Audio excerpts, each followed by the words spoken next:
Halo guys, assalamualaikum warahmatullahi wabarakatuh. Terima kasih yang udah stay ke channelnya Tisam Official lagi. Semoga kalian sehat, berkabar. Kalau untuk kita semuanya, gimana kabar kalian? Sehat? Alhamdulillah Sam. Waras, wes, yang ampun dulu cuy. Masih 10 derajat ini cuy. Masya Allah. Gimana? Sehat? Alhamdulillah Kaisam. Kaisam doakan yang lagi sakit, semoga Allah angkat sakitnya. Teman Kaisam yang masih berjuang di rumah majikan, tentunya semoga diberikan kekuatan sampai finish. Teman Kaisam yang lagi bersedih, jangan sedih terus coy. Teman Kaisam yang bahagia juga tentunya jangan lupa bersyukur. Amin ya rabbal alamin. Yang masih berkelut dengan rentenir dan debt collector, Kaisam doakan semoga Allah mudahkan dalam membayar hutang. Amin. Oke cuy, hari ini ada sebuah kasus nih. Mbaknya sekarang lagi menjadi tahanan luar ya, masih menjadi tahanan luar. Cuma ayo kita support cuy. Dari cerita ini semoga Kaisam berharap ada doa yang dirindukan sama Allah sehingga mbaknya proses proses hukumnya ini diberikan kemudahannya cuy ya. Kalau sudah seperti ini ya nggak ada harapan lain selain kasusnya segera kelar dan pulang ke Indonesia ya cuy ya. Nah untuk itu cuy, untuk teman-teman Kaisam yang masih belum nih mengalami seperti ini ya nauzubillah min dzalik ya cuy. Ya pengennya sih jangan ya. Nah dari kisah ini kita bisa belajar nih untuk lebih berhati-hati kalau kita menjaga anak ya cuy. Karena saat majikan kita melaporkan ke polisi, walaupun kita tidak melakukannya cuy ya, tapi proses itu terus berjalan dan berjalannya itu on proses cuy. Memakan waktu, kita harus extend visa, bolak-balik ke polisi sampai dinyatakan benar-benar kita ini bersalah atau enggak.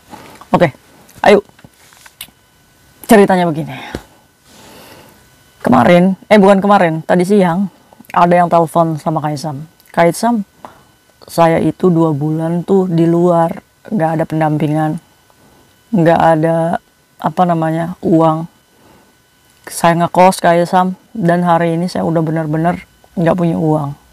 Kenapa? Apa kasusmu? Akhirnya si pekerja migran ini bercerita cuy. Oh disclaimer dulu, sekarang pekerja migrannya ya insya Allah sudah ada pendampingan organisasi. Terus juga dia juga sudah di backup sama agennya untuk shelter ya. Jadi extend visa ya, kita lihat ya agennya mau mengextendkan visa atau enggak. Kalau misalkan extend visa ya insya Allah Kaisam juga mampu ya cuy ya. Insya Allah Kaisam support.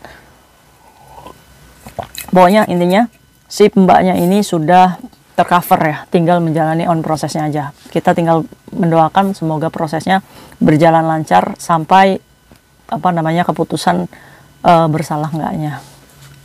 Oke cuy, ini versi pekerja migran ya. Jadi kayak itu Sam, kejadiannya itu 2 bulan yang lalu. Ceritanya saya ini di rumah ini menjaga anak 7 tahun dan 4 tahun. Nah si 4 tahunnya ini tuh aktif banget si anaknya. Nah si 7 tahunnya ya saya hanya mengantarkan ke sekolah, selesai lagi, dan biasanya saya juga dibantu sama neneknya. Jadi neneknya kadang juga ada di situ ya cuy. So far majikannya baik karena mbaknya ini bekerja 2 kontrak ya cuy, 4 tahun. Nah ini baru tanda tangan renew ke kontrak ketiga cuy. Otomatis tenaga mbaknya ini masih diperlukan ya, masih cocok nih ya cuy ya. Oke.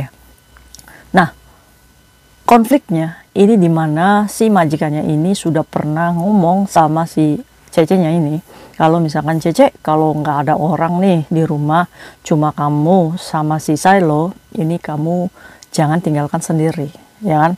Jadi kemanapun ya dibawa gitu, jangan sampai ditinggal sendiri. Ini artinya berarti dari sini kita bisa mengambil kesimpulan bahwa anak di Hong Kong ini benar-benar disayang ya cuy. Apalagi anak laki-laki, apalagi masih kecil. Ini kan benar-benar perhatiannya itu luar biasa nih mami-mami sama papinya nih ya cuy. Nah, buat kalian yang jaga anak hati-hati ya cuy ya. Karena mereka ini aset berharga. Kaisam tuh ngopi terus. Ini cuy dingin. Oke, singkat cerita. Pada hari itu kayak Tisam kejadiannya. Ya majikan laki-laki saya posisinya lagi libur.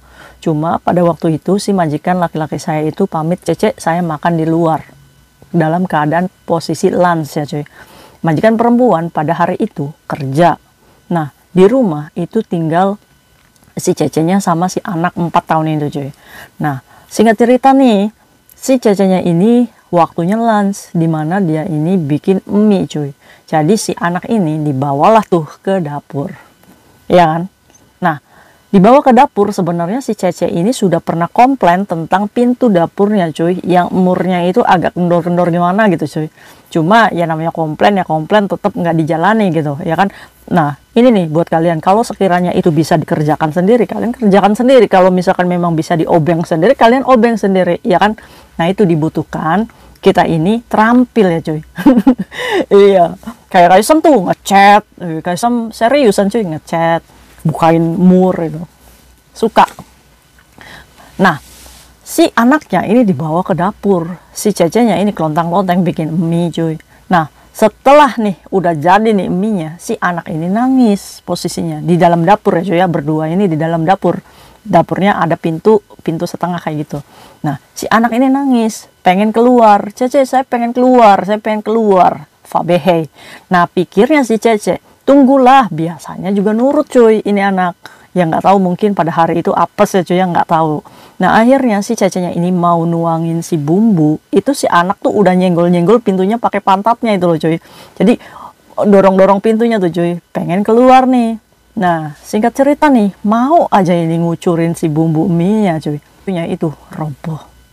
Anak ini apa namanya, kejelengkang apa ya cuy ya, jadi pintunya itu ngedepruk gitu, ambruk gitu, sama si anaknya juga terlentang gitu jatuhnya. Nah di atas pintu tuh, nah nggak tahu nih dalam posisi cepat itu si pintu itu jatuh, si anak juga jatuh, nggak tahu si anak ini ngebentur apa ini kepala cuy. Akhirnya nangislah si anak, si Cecenya yuk panik dong, si anaknya ini udah nangis, akhirnya digendong lah tuh si anak, didudukan. Nah pada waktu itu si Cecenya itu langsung menghubungi si maminya itu ya kan, ya bagaimanapun juga kan lebih dekat ke dadanya ya pasti. Untuk nanya-nanya anak ini kan pasti langsung ke dadanya. Nah ngomong sama dadanya, dadai si Silo ini jatuh, gitu, coba kamu fotokan. Nah ya kan dari sini kan juga protektif aja ya, di foto ternyata cuy di situ di bawah ini, di atas ininya ini berdarah. Nah sampai di foto si dadanya tuh ngomong, coba kamu lihat itunya, pintunya dipoto kan, dipoto apa sudut-sudut apa yang tadi itu dipoto, karena si Cecenya itu benar-benar nggak jelas ini kenapa nih berdarahnya nih, kebentur apa nih, si Cecenya tuh nggak tahu gitu cuy. Nah karena lagi nuangin bumbu tadi nggak fokus si anak ini ya, kita mana bisa memprediksi gitu ya cuy ya. Nah akhirnya si majikan ini ya udah sebentar gitu, si majikannya tuh masih kalem aja pada waktu itu tuh, terus ngubungin si singsangnya, terus singsangnya telepon tuh si Cecenya, ada problem apa nih, begini ya. Nggak lama 5 menit sampai 10 menit si singsangnya itu pulang cuy, dan ngeliat cek ya marah pastinya, kamu kenapa kok biasanya kamu itu kerjanya nggak begini katanya kan. Ya namanya juga anak ya cuy ya, wajar lah, apalagi kepala orang Hongkong kan pasti mikir aduh kenapa nih ya kan, udah lecet sedikit aja udah panik, apalagi ini sampai berdarah kan. Nah akhirnya dibawalah tuh si anak itu ke dokter setelah maminya pulang kerja. Nah dibawa ke dokter. Nah di situ kan ya si Cecenya ya tetap bekerja profesional gitu, cuma saat si silonya ini didudukan, ini pintu ini Cece ini diberdirikan gitu cuy. Jadi saat singsangnya datang si posisi apa namanya pintu ini sudah berdiri gitu, bukan seperti keadaan yang sebenarnya gitu cuy. Nah singkat cerita nih, mereka nih ke dokter nih bertiga, singsang, dadai sama si Silo. Nah ada anak tuh 7 tahun ya kan, otomatis tuh dijaga si Cecenya, jadi tidur sama si anak 7 tahun ini. Terus juga jemput sekolah ya, pokoknya masih melakukan aktivitas biasa tuh ya kan. Nah sampai tengah malam si apa namanya si majikannya ini baru pulang jam 12 malaman cuy. Si Silonya juga ikut pulang, cuma dalam keadaan posisi kepala yang diperban. Nah sampai akhirnya majikannya tuh ngomong, Cece kalau mandikan jangan diguyur ya. Ya pikirnya si Cece ini ya udahlah ya mungkin apa namanya permintaan maaf saya itu diterima ya kan. Nah ya soalnya masih dikasih kepercayaan untuk memandikan cuy ya kan. Nah so far majikannya juga ya baik-baik aja gitu cuy sama Cecenya gitu. Nah si umur 7 tahunnya juga ya dijaga gitu ya cuy ya, diantarin sekolah, pulang sekolah. Nah tibanya nih setelah selesai tuh kejadiannya kemarin, pada hari itunya setelah dinner si singsangnya itu ngomong, ayo Cece kita ke kantor polisi. Jeper kayak saya udah kayak sambar petir pada waktu itu. Saya kira permintaan maaf saya tuh udah selesai gitu. Toh anaknya pun dalam keadaan yang masih aktif kok, walaupun keadaan diperban ya cuy. Kenapa saya sampai dibawa ke kantor polisi? Akhirnya kita melaporkan kamu ke polisi katanya. Jadi bukan mempokingkan polisi yang datang ya cuy. Jadi mbaknya ini dibawa ke kantor polisi oleh majikannya beserta si Silonya ini dibawa cuy. Nah ternyata setelah nyampe polisi, si mbaknya ini udah pasrah, ya mau gimana gitu kan. Setelah melayani makan malam, akhirnya si mbaknya ini dibawa ke kantor polisi sama Silonya. Dikasihlah tuh bukti tentang tadi tuh foto-foto yang diambil mbaknya awal itu kan. Ingat kan, majikannya minta foto. Ternyata ini rencananya tetap mempokingkan. Menurut kalian kenapa ya cuy? Padahal kan anaknya kan udah sehat gitu. Ya menurut Kaisam sih mungkin ada ketakutan ya, dimana si anak ini kan kepala ya yang diserang nih. Takutnya kenapa gitu. Kenapa ya majikan juga nggak mau lah membiarkan si cecenya ini dapat majikan lagi. Saat di polisi, si cecenya ini kaget. Majikannya yang tadinya biasa-biasa aja di rumah gitu, pas nyampe polisi, majikannya itu ngomong kalau misalkan cece saya itu sudah merencanakan anak saya itu darahnya itu banyak. Karena apa? Karena saat saya waktu kerja si anak ini pakai baju hijau.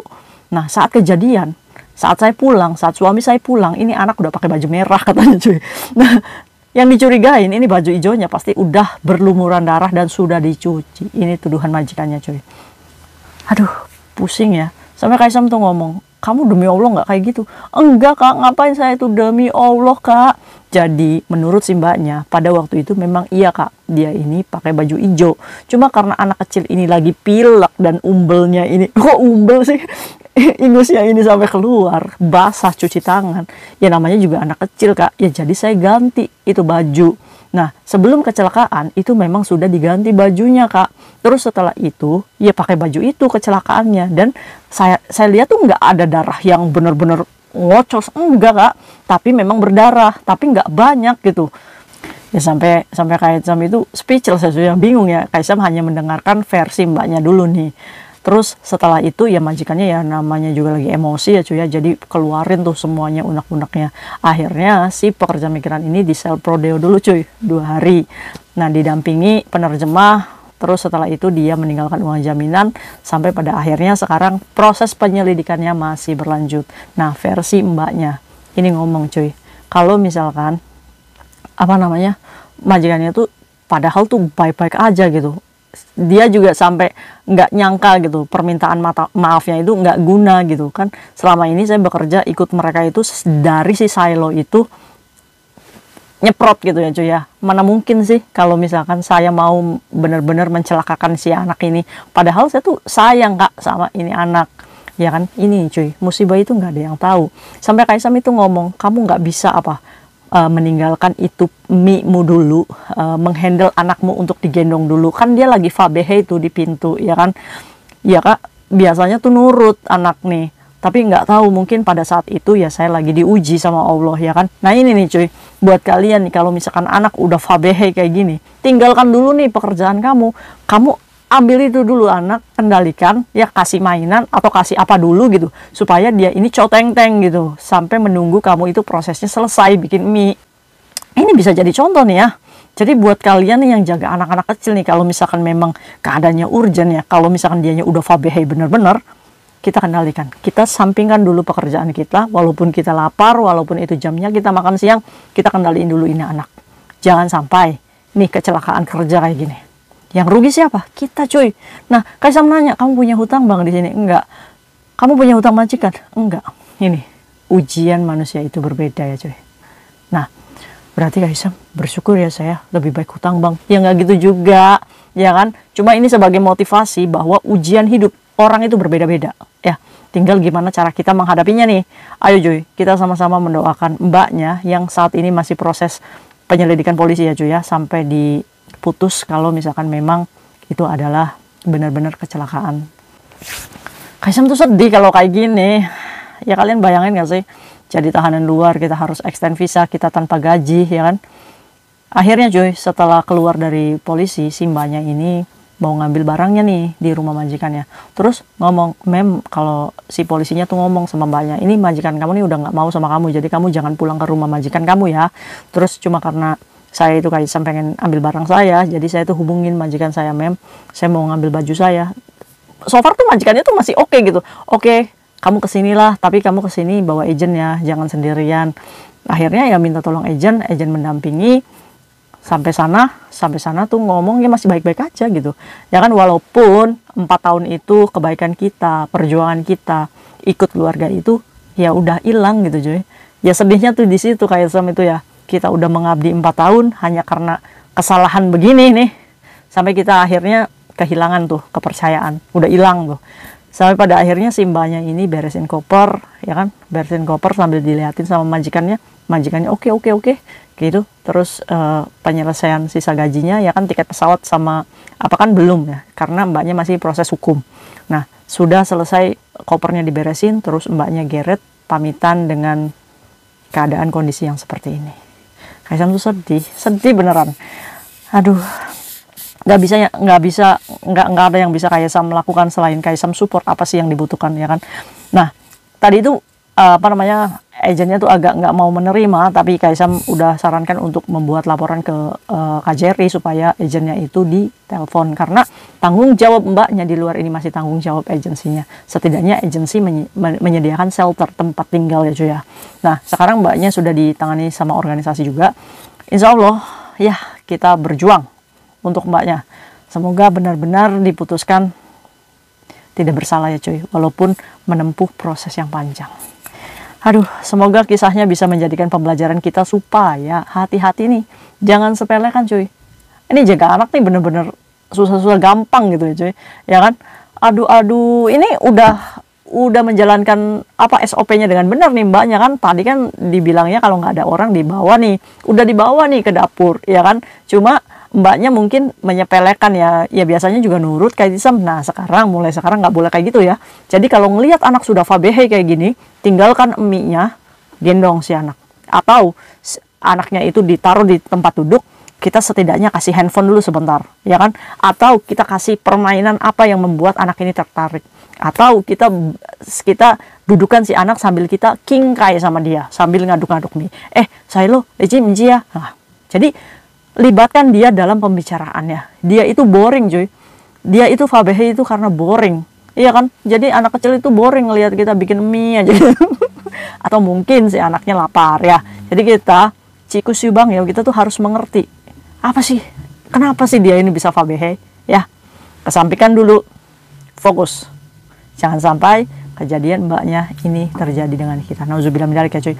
Oke cuy, mari kita doakan mbaknya semoga nanti bulan depan itu pelaporan lagi, semoga sudah ada keputusan cuy.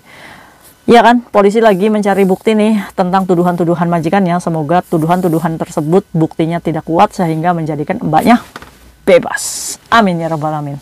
Kita tunggu kelanjutan kasusnya aja ya. Kita doakan amin. Semangat ya mbak. Kaisam support, teman-teman Kaisam juga support mbaknya supaya tegar. Yang pertama, hubungi keluarga, katakan bahwa saya sedang menjadi tahanan luar, jadi setidaknya tidak dimintai kapan kirim ya cuy ya. Oke, ya apapun yang bisa kita makan di sini ya kita makan ya mbak ya. Pokoknya Kaisam support ya.